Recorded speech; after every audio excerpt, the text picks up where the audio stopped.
Hi everyone, welcome to this week's edition of the Big V Finals Preview. Steve Chalmers, Laura McIntosh, new guest to my right, Jamie Hamilton. You've already heard his sweet dulcet tones on the Big V live stream last weekend at Broadmeadows Basketball Stadium. He was your play-by-play commentator. He's now an expert in Big V, specifically Championship Men, after taking in a magnificent game on the live stream. Speaking of live streams, you're back this week. I am back at GSAC for Game 2, Champ Men. And potentially Game 3. Yeah, hopefully. Hopefully not for the Cougars fans, but for the Broncos fans, they want to see 3 games. And for the basketball fans? Well, we all want to see more basketball more often. As much basketball as possible. And I heard that we also have some more live stream action this weekend, Laura. We're heading to the Basketball Victoria Facebook page. Yes, so the Game 1 of the Champ Women's Series between the Werribee Devils and Keilor Thunder will be held at Eagles Stadium, and Game 1, as it will be running at exactly the same time as the Champ Men's, Game 2 will be live streamed on the BV Facebook page, not the Big V one. Note the difference. And I believe that your dulcet tones will be available to be heard on that. Beautiful, beautiful. That, not great for the listeners, but great to see I've been stitched up heading to Werribee to tackle the Champ Women Grand Final. Should be a ripper. So, in simple. Being simple. If you can't make one of these games we're about to talk about, it's quite simple. You have your computer on one of the live streams, Big V Basketball Facebook page and Basketball Victoria Facebook page, and you flip your iPad out, or your iPhone, or your Samsung, or your phone, whatever phone you've got, and you put it on the other live stream. Correct. Because you get twice the amount of basketball. Yes, you do. And then, as I mentioned before, should the Champ Men's competition go to a Game 3, that will be back up on the Big V page on Sunday. Excellent. All right, let's rip into these games. We have a minimum of 9 Big V contests this weekend. They're all grand finals. We're into all grand finals. Let's start off with Youth League 2 Women. Game 2, potentially Game 3. The Frankston Blues and the Sherbrooke Suns. The Blues currently have the 1-0 advantage. Yes, look, they got the win on the road last week over Sherbrooke, fairly convincingly as well, you might say, 73 to 57. I can be happy to be proven wrong, but I reckon this might wrap things up for the series in 2 games this week. We're heading back down the highway to Frankston Basketball Stadium. Game 2 will be held at 7:30 p.m. on Saturday. If required, there will be Game 3 on Sunday. Naomi Smith starred for the Suns again last week, 17 points, 14 rebounds, and that wasn't enough for them. So I think the Blues will do it, and I think they'll do it in 2. Who are we looking out for from Frankston to get the job done on home court? Well, taking a look at the games, the stats from last week, you got Tori Jackson with 15 points and 7 rebounds, and then of course Cassie Brewer. So a little bit of everyone can do everything, and they're going to need all to do all that they can. He's right. They did it by committee last week. They usually had a couple of stars that just stepped up in games throughout the regular season, but they all jumped on the bandwagon last week. I think Frankston do it in 2 games.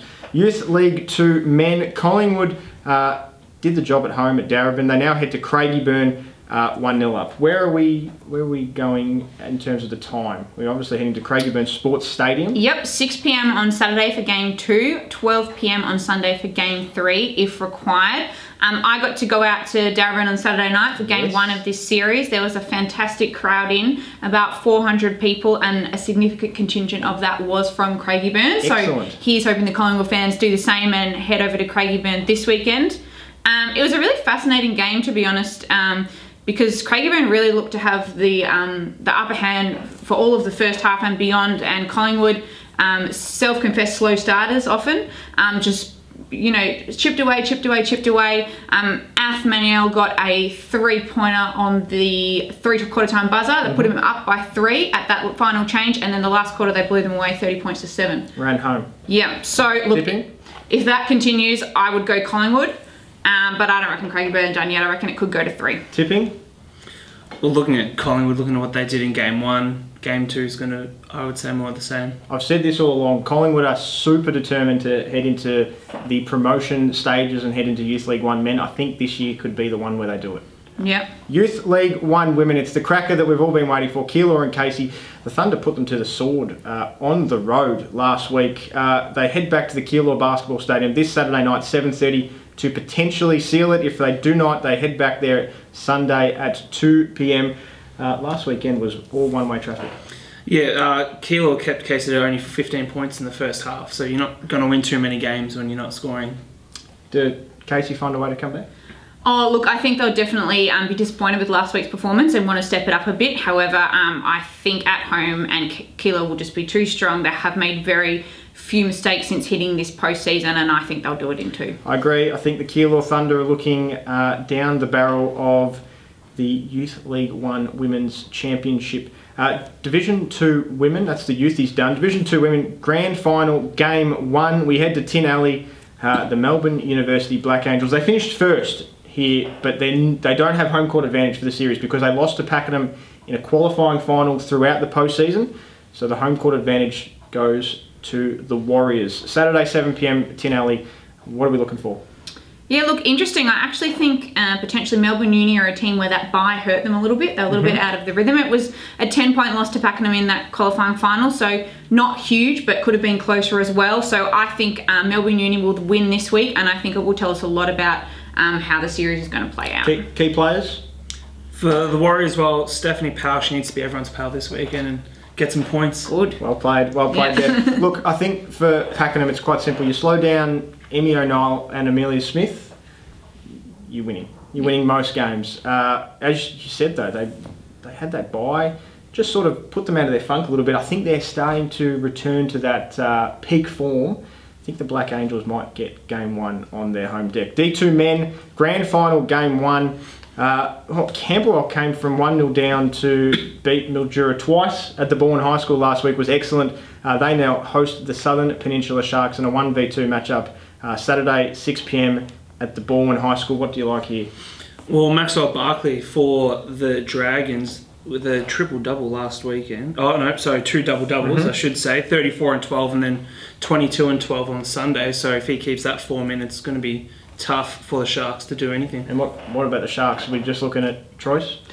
Yeah, Brady Neal was fantastic for them last week in both games. I think he had 25 points in both games, or very similar if I'm not quite correct there. I think the Sharks would have been just very disappointed with their performance on Saturday in that first game for it to have to go to 3. And props to Craigieburn for getting up there because they didn't actually rely on Damon Smith as much either. So well done to Craigieburn on making it a great series. But look, I think the Sharks aren't going to be happy with losing that game last week, and they will win this first one on the road. I think it's really interesting. Just only a handful of weeks ago, back in round 16, these two teams played at the exact same venue they're going to meet on this Saturday night. It was a cricket score to the Sharks, so they've got full confidence going into this game, and I think the Sharks may nab Game 1, but don't count out Camberwell because they did it last week where they won 2 on the following week. So there you go, Division 1 Women. The series will be all over this weekend. A champion will be crowned. Hawthorn Magic went up to the hothouse and got Game 1 in the tightest 2-point battle there. 6:30 p.m. Burundara Sports Complex on Saturday, if required, Sunday at 2 p.m. Yeah, look, a bit of a heartbreaker for Mildura losing that one by 2 points up there, seeing they were ahead, especially in that first half, quite a lot. And they really need to use that home court advantage. That is such a significant one, that Mildura one. I definitely wouldn't count them out, however. Alicia Lovett obviously was a star once again, put up 29 points last week, which is, funnily enough, when I read that, I think that's low for her, but it's not. It's a fantastic performance. Take that in. 29, 7 and 6, not good enough. Just that's a subpar effort. I just feel like she puts up huge numbers every week. So I think she's going to be bigger this week, basically. And I think, look, it'll be tough. I reckon it'll go to 3, but I think Hawthorn will do it. Hawthorn or Mildura? Hawthorn. I think we'll see the Magic potentially in Championship Women in season 2020. Division 1 Men, this is set to be a cracker. Both teams have been top of the table at some point or another during the season, but the Sunbury Jets, they just snuck their way through, didn't they? They had an OT battle on Saturday night. They then put Shepparton to the sword on Sunday on the road, mind you. They now have Warrandyte at home in Game 1 of the Grand Final Series, Saturday 7 p.m. Boardman. I can guarantee the stadium up in Sunbury will be packed. What are we sort of looking for in this contest? Well, you've got Ishmael Sanders for the Jets, and then you've got Brenton Charles, who had a massive weekend last weekend, so it'll be interesting to see if the opposition can slow one of them down. His Saturday night, Brenton Charles, was out of this world. He's known for his flashy assists. He leads from the front as a passing point guard. What do you have, 25 or 33 or something? 33 in the first game. 33 in Game 2. He was slowed down in game 3. But potentially I've heard around the traps that there's a injury cloud around Brenton Charles. So hopefully for the Venom's sake he will be up and about. But they can just rely on Jacob Tom because he's been just as excellent this season. Yeah, fingers crossed. You never want a great player held out of a grand final series especially. So fingers crossed it'll be a fantastic battle. Ish Sanders, as we said, total of 55 points over the weekend. He was huge. I think the Jets are finding that form they had in probably the middle of the season. Did you just say Ish 55 points combined? Yep. Don't underestimate him. I'm not, so I'm saying he's good. 75. Oh, yeah, that. 75 points for Ish. 42. 55 Quite is- 42 on 55 Saturday is night. nothing for Ish. Yes, 55 is going... That's a night. Could probably get that in one game. I've got 75 in 2 games. Yep. Thank you very much, Laura. 55 was still impressive, but then when you add another 20 on it... Anyway, sorry, Ish, I just robbed you of 20 points. But anyway, watch out for him. I think Sunbury will win the first one at home. Sunbury, game 1? Yep. Game 1? Yeah.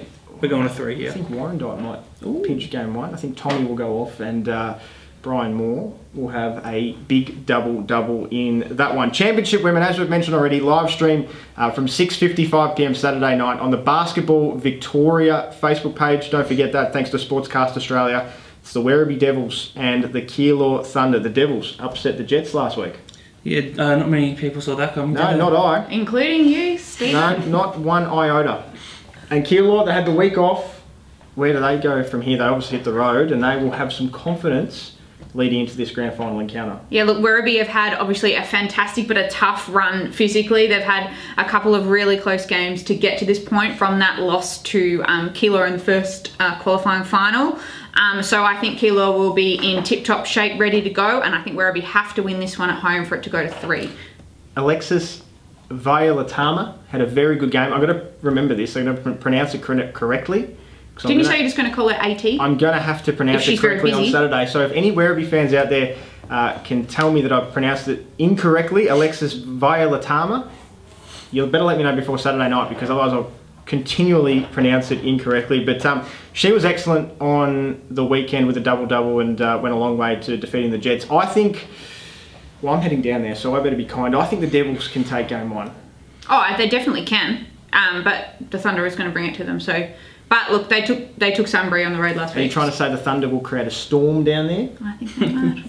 Werribee, Keilor, your tip? It's going to be a tough one. I'm going to be watching it in the corner as I'm calling my game, but I'm going to say the Devils at home to steal one. Beautiful. Okay, Championship men, to wrap us all up, we'll get this man's expertise on last week. McKinnon and Hume City this weekend. Saturday, 7 p.m. at GSAC. The live stream on the Big V Basketball Facebook page kicks off at 6:55. And then if Hume City take that one, we go back to Sunday at the same place, 1 p.m. What happened last week and where did McKinnon win it or potentially where did Hume lose it? Well, the Cougars played probably as close to a perfect game as you can. I mean, the stadium was rocking, the crowd was massive, but the Cougars brought their own small contingent of fans and they were the most vocal on the night because their defense was amazing. They were shooting the lights out of it. They only, maybe if they had any small issues, they weren't great at free throws, but if that's your only little issue, then you're going all right. And if they can maintain this momentum into game 2, then it's going to be a short series. Who potentially needs to even raise it up another notch out of the Broncos squad? Well, everyone, really. No one played amazing. I mean, Jordan Coleman had 23 points and Shabazz Mabubi, he played quite well as well, but if they just need a few more people to step up just a little bit more and maybe they can cause a bit of a stir. I saw on the weekend that Dan Foster took Cheyenne Mabubi's spot in the starting lineup. I don't think it's happened all season. It may have happened once or twice. But bold move for it to happen in grand final game 1. Do you think they go back to the norm or they keep with it? Oh, look, I think they probably will this week, especially seeing that starting lineup beat McKinnon on their home court in their last meeting in the regular season. But hey, look, when you've got a 3-game series and you can have one up your sleeve and you think it could work, but it's risky, why not give it a go? But yeah, look, for me, I would love to see it go to 3 games because it would be such great basketball for everyone to watch. But I think McKinnon, they've been working towards this all year. They've had the target on their back and they've proved that they can come through, and I think they'll do it in 2. They've only lost 2 games all year, and you mentioned one of them was to Hume City. I think McKinnon have arguably the 3 best players in the competition in Stythe, Tamata, Eric Williams, so there's no potential reason for them to lose game 2. I think the Cougars will be lifting the championship banner on Saturday night. You agree? I'm going to keep... I'll say yes because it's at their home and I'll be there. Okay, and you don't want to have Sunday on as well. So there you have a Big V finals preview. A minimum of 9 games this weekend. Make sure you get out and support your associations. If you can't, as we mentioned, jump on the 2 live streams, Big V Basketball Facebook page for the Champ Men and the Basketball Victoria Facebook page for the Champ Women. We'll do it all again next week when there's just 4 divisions remaining for Grand Finals Game 2 and 3 next time on another Blue Hoosh production.